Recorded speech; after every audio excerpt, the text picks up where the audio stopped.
Pekný deň všetkým, moje meno je Martin a v tomto videu vám ukážem, ako môžete pripraviť dokument na tlač, konkrétne dokument vyrobený vo Photoshope s tzv. Spádavkami. V prvom rade si teda otvorme svoj dokument.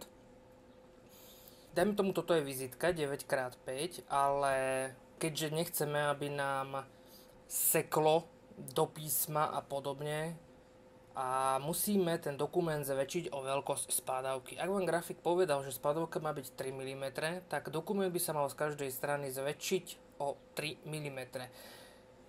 Ten presah, ktorý vznikne, sa oreže, ale je potrebné, aby tam bol. Takže ideme na obraz, veľkosť plátna, tu vidíme, že je to vizitka 50x90 mm. To znamená, že ju zväčšíme, pozor, nie o 5,3, ale o 5,6, čiže 3 mm z každej strany, tým pádom musíme zväčšiť o 6, takže 9,6. A už vidíme, ako sa nám to zväčšilo.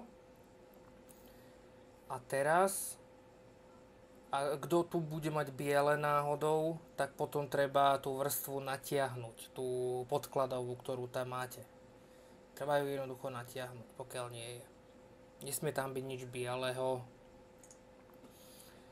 Ideme na export. Pozorne robíme cez uložiť ako, alebo export dávame ako tlačiť, tisknúť.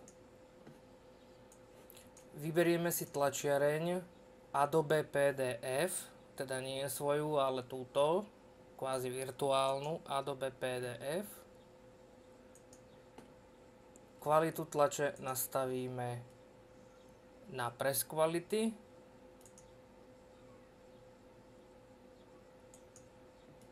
No a tu zadefinujeme spádavku. Funkce, spádavka a tu má byť 3 mm. Aby sme to pekne videli, dáme si rohové orezové značky. A už tu vidíme, ako to bude orezané, že naozaj sú tam tá spádavka, alebo teda po slovensky presah. To je ten presah. Spádavka je presah. No a toto už len dáme exportnúť.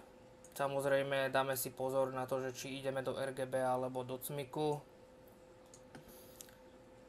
Tlačiť. Teraz nám to vyexportuje ako PDF súbor a s tým súborom už môžete robiť ďalej. Buď poslať do tlačiarne, prípadne importnúť si to do iného programu. Ako vidíte, ten súbor je vo vektorových údajoch. To znamená žiadna bitmapa a podobne.